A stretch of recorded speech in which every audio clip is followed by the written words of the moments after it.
Hey guys, I hope the picture looks better than what it looks here. I still don't have me a new holder for my camera, so I'm using my phone. But hey, how are y'all? Hope this is not your first time visiting. You'll say, well, okay, weird welcome. You may not like watching somebody talk to you with sunglasses on, but it's a bad glare. It's overcast, and you're probably not going to want to see or hear of much of me today anyway. As you can see from the title, I am beyond frustrated. I'm getting out of the house. I'm making myself get out of the house. Not feeling good. Just got a lot on my brain right now. This overcast, stormy weather we're having's got my junk flared up. It's just probably not a good day for me to video because I'm not gonna be the chirpy happy Suzanne. And look, I'm still blessed. You hear me? I'm still blessed. I need to talk myself out of this funk. But I am so aggravated at the hospital, at the doctor's office. I am beyond frustrated. I went a week ago today to the new neurologist. And I said it on a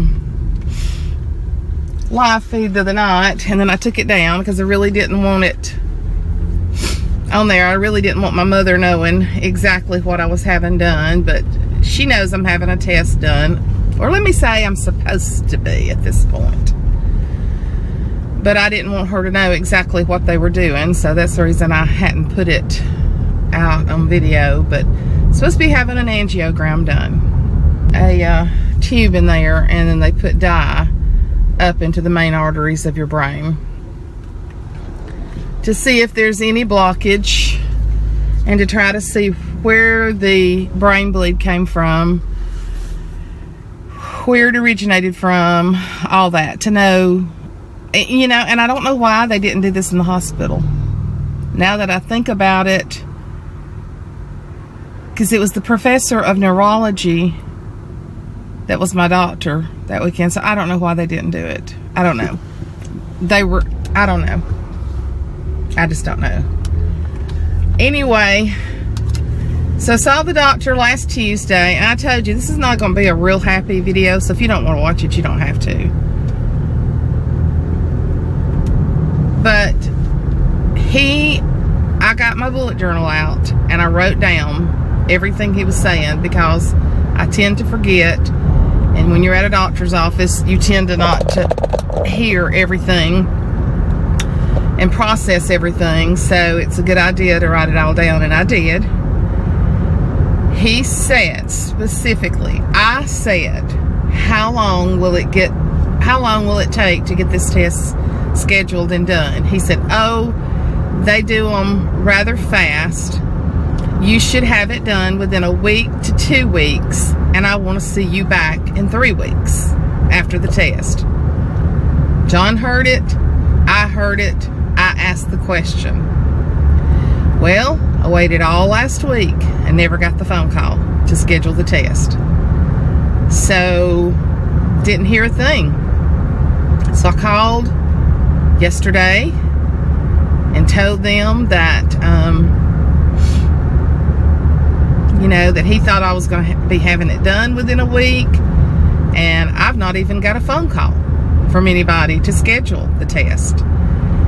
And so I left that message at 10 yesterday. Well, at 1:30, I still had not heard from anybody. So I called back and I explained to the young lady at the front desk what was going on, what the doctor had told me. And I said, I really need to talk to a person, not to an answering machine, because every time they send you somewhere, it goes to an answering machine. And so she did, and the first girl said, Miss Light, you don't have anything scheduled to be done. You're just being referred as a patient. I said, no, that's not right. I said, I specifically asked him, and he told me I was having this test done, what doctor he preferred, and then if that doctor couldn't do it, one of the other ones would do it. And she said, oh, well, that's not what I'm seeing. And I said, well, I don't know what you're reading from. I said, but I wrote down everything he said, and I know specifically he said this, and I asked him questions. Well, hold on, it looks like somebody else has been working on this, so let you talk to them. Okay, can you see the disgust in my eyes? So, she sends me to another girl, and the girl said, yes, they have your records, and they should have already called you to set up an appointment. I said, okay, I haven't heard a word from anybody. Okay, Miss Light, this is at 1:30. Let me call them and I'll call you right back. And I said, so you're gonna call me back and let me know? Yes, ma'am, I'll call you right back. I'm still waiting for that phone call. It's now Tuesday. So I called this morning, 10 o'clock. And I said, I need to talk to somebody. I was supposed to have got a phone call back yesterday. Blah, blah, blah. Same old thing. Da, da, da. Put me through voicemail. Girl's name was April. Hey, April. This is Miss Light. Mary Suzanne Light. Blah, blah, blah, blah, blah, blah, blah. Waited. Never heard anything. So I said, well, you know what? I'll just call that doctor's office at UAB. And I'll just see if they're supposed to be calling me. So I looked up his number, the one that the doctor wanted to refer me to. And so I called. Got in touch with the lady, and she said she had my name in the system. Well, that's good. Since I was in the hospital there, that's really good. And, okay, I'm behind a very slow truck. Slow. Loaded, it looks like, from North Carolina. This should be a long, interesting drive. Can you tell I'm frustrated? So, started talking to her. And she said, well, I don't have you down for that test. I have you down as coming in as a new patient. I said, well, I just don't understand this, because my doctor clearly said I would have the test done within a week to 2 weeks. I said, you know, we're working kind of in a timely manner. We need some answers. Because, just like the doctor told me, we need to know where this originated from, and we need to know why it happened. And we need to make sure there's not, because see, it is so hard for them to read what it, they could see the brain bleed, but other than that, they didn't know where it came from. It was self-contained. And secondly, they don't know what caused it, because there can be, and I'm not speaking anything into existence, I'm saying examples of things that they told me, that the doctor, the new neurologist, said it could be an aneurysm that needs to be clipped, okay? So they don't know the source of the bleed. Obviously, you have to do an angiogram, which I don't understand why they didn't do it in the hospital. But hey, who am I? So, this young lady, now I'm calling the doctor at UAB now. And she said, let me just put you on hold. I was on hold forever. She came back and she said, yes, we got your medical records Friday. I saw the doctor last Tuesday. They didn't get the medical records over there till Friday. Got your medical records Friday. And once we receive the medical records, we have 10 to 15 days to review the records before we make you an appointment as a new patient.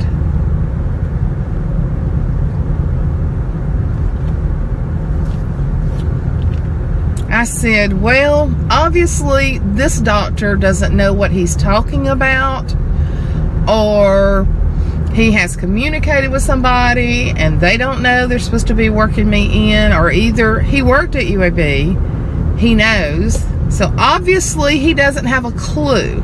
I wouldn't think that I would be going in as a new patient since I was at the hospital. I know I wasn't under this doctor's care. I know that I will be a new patient under his care, but I would think as far as the neurology department there at UAB, I would not be considered a new patient because I have a history there. I have a history of what happened. I was in the hospital 4 days or 3 days, whatever it was, I don't remember. And so I said, so you're saying that I might not even have an appointment as a new patient before 3 weeks? And then it may take, how long will it take? I mean, once they review my records, how long is it going to take them to get me in? I was told it could take 3 to 6 months to get in as a new patient at UAB. I'm beyond frustrated. I had to literally, yesterday did not feel good. My energy level has plummeted. I'm sure it's very overcast today. We've been having rain off and on. My jaw is hurting. My cheekbone is hurting. My head is hurting here. I'm not hurting in my neck like I was. It's more of a sick headache that I get. This truck is going 25 right now. Truck is also in the middle of the road. I guess there's nothing coming because he's driving right in the middle of the road. Big 18-wheeler. I was so down yesterday. I couldn't even pray for myself. That's just the devil, isn't it? It's just the devil. He has no authority over me, but he's trying to torment me with all this. But I know that God has touched my body. I know that God is in control. But my goodness, how do you keep from getting... I just want answers. And I just, you know, I know the Lord is here. I know he's here with me. I know he's protecting me. I need medical answers, though. I've got to be an advocate for myself. Let me tell you something. If you don't fight for yourself with the doctors nowadays, you're just out there. You're in a sea of numbers and charts and nobodies. Because what if I was mother at 91 years old waiting on this to happen and I didn't have anybody to care for me to see? I mean, I don't even know if anybody's looked at my charts right now, and it's already been a full week, going on a week and a half. I'm just frustrated. I'm frustrated with the system. You know, it makes me doubt all of it. If this new doctor I'm going to, if he even knows what he's talking, I mean, I know he knows what he's talking about with neurology, but does he even know he worked at UAB? I'm sorry. I told you probably wasn't going to enjoy this. It's just, truck, I hope you go straight while I turn yes. I don't even want to be out today. It's cloudy. It's yucky. My nails need to fill in horribly, and I'm going to do that, but I don't even want to go. I'm miserable sitting at home. I'm miserable getting out. I don't feel good. And why in the world would you want to listen to this today? And then, dear God in heaven, hear our prayers. You've got, they just found little Molly today that's been missing in Iowa. The young girl, beautiful, beautiful, beautiful young lady. They found her body today. And then you got the jerk in Colorado that killed his pregnant wife and his 3- and 4-year-old. I'm telling you, it has upset me so bad. And I think that's partially what's wrong with me. I know some people don't listen to the news and they say I don't listen to it, but I can't be in denial about things that are going on that affect me. I was sitting there holding Riggs. The boys spent the night with us Friday night. That was a bright spot. They stayed all day Saturday with us. And And I was sitting, Riggs wasn't really feeling good, running a little bit of a low-grade fever off and on. He's had a real snotty nose and all, so probably just a bad cold. But I was sitting there looking at those little hands. I'll start crying. And those little tiny wrists and arms. And thinking about how vulnerable and how precious he is. And thinking about that daddy killing that pregnant mother and those 2 babies. It blows my mind. Blows my mind. Well, now, I mean, and he confessed all of it. Put them in a oil tank. Put the mother in a shallow grave. And put the babies in some kind of oil well or oil tank that was filled with oil. He confessed. So you know what we should do? If we'd start taking care of some of this crap, we will now put him in prison for it'll be 5 years before it goes to trial. And then he'll end up pleading insanity, which is, he's nothing but demonic, evil, a psychopath, sociopath. You know what they need to do? They need to go back out to that same oil tank and start feet first and put him in there real slow and hang him over it till they completely dip him down in it. And you're saying, Suzanne, you're not talking like a Christian. Well,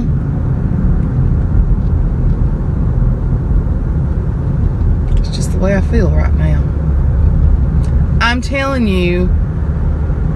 And that poor daddy sitting in that courtroom today, they had the hearing, he is now saying that when his wife came in from the business trip, now, mind you, he's already confessed, and he went out there on that porch and gave that interview. I knew he was lying when I was watching him, standing there with his arms folded, telling, oh, I miss him, I just want to see him come running back through that front door, never shed a tear. Seriously? You are a sociopath. You are a murderer. You murdered your babies.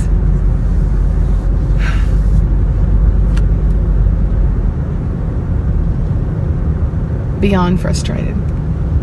But we will. We'll spend millions and millions and millions of dollars on him.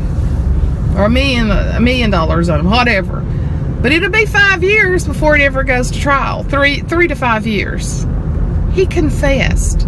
Now he's saying that when his wife came in from a business trip, she was 13 or 15 weeks pregnant, knowing she was exhausted, got in at 1. He says he told her then that he was having an affair and that she went in there and strangled the 2 babies. Oh, please. I'm just fed up today. I'm not fed up with life. I'm fed up with crap. I'm sorry. Y'all don't normally hear stuff like this from me, but I'm sorry. It's just a lot of things that's been grating my nerves lately, and it's just came to the boiling point. I do pretty good keeping my mouth shut most of the time when I'm frustrated and aggravated. I got a lot on me. You know, I'm not going to sit here and say that I'm not concerned about my health till I know that everything's okay. Yeah, I know God's been protecting me. I know that. Trust me, I know that. But I need to have the medical answers to what's going on. But I've been dealing with that. I've been dealing with other crap. And then seeing all this stuff on TV, I'm just fed up. I guess y'all just need to pray for me today. And I am thankful. I am blessed. I'm in a good car. I've got a wonderful husband that has been so wonderful to me. I couldn't get anything done in the house yesterday. I was so lethargic. And I told him last night that I was just worthless.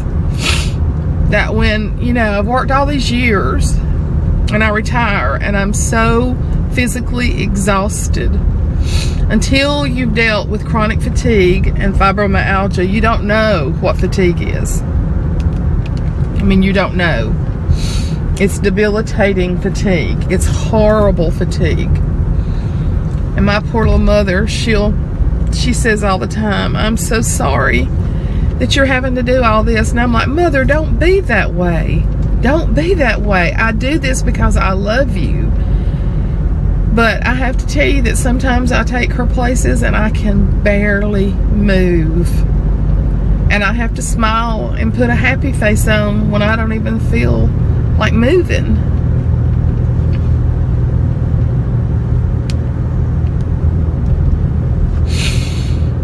But I will rise back up.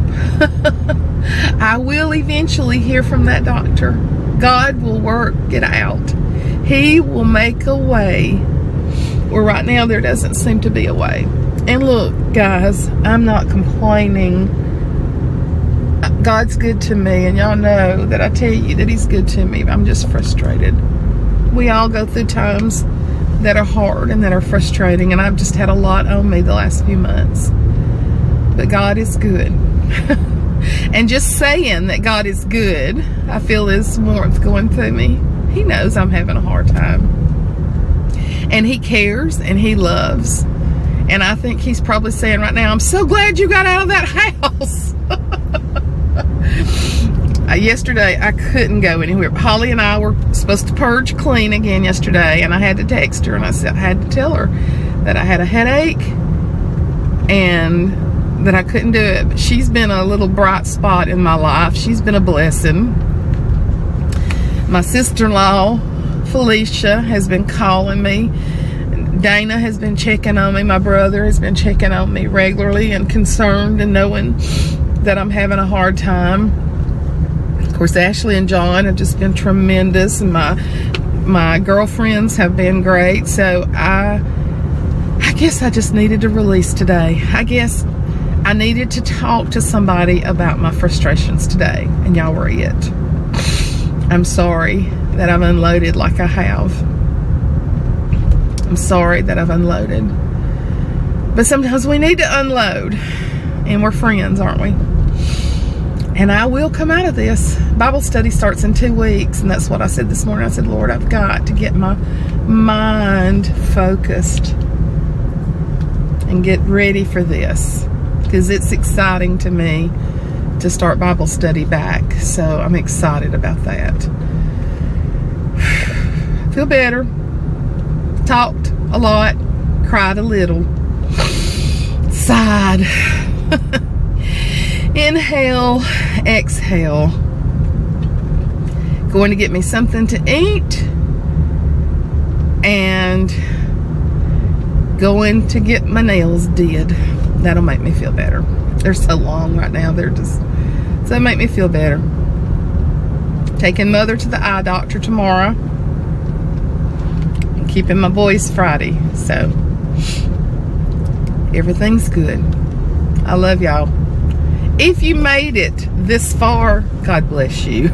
You're a saint. You're a saint.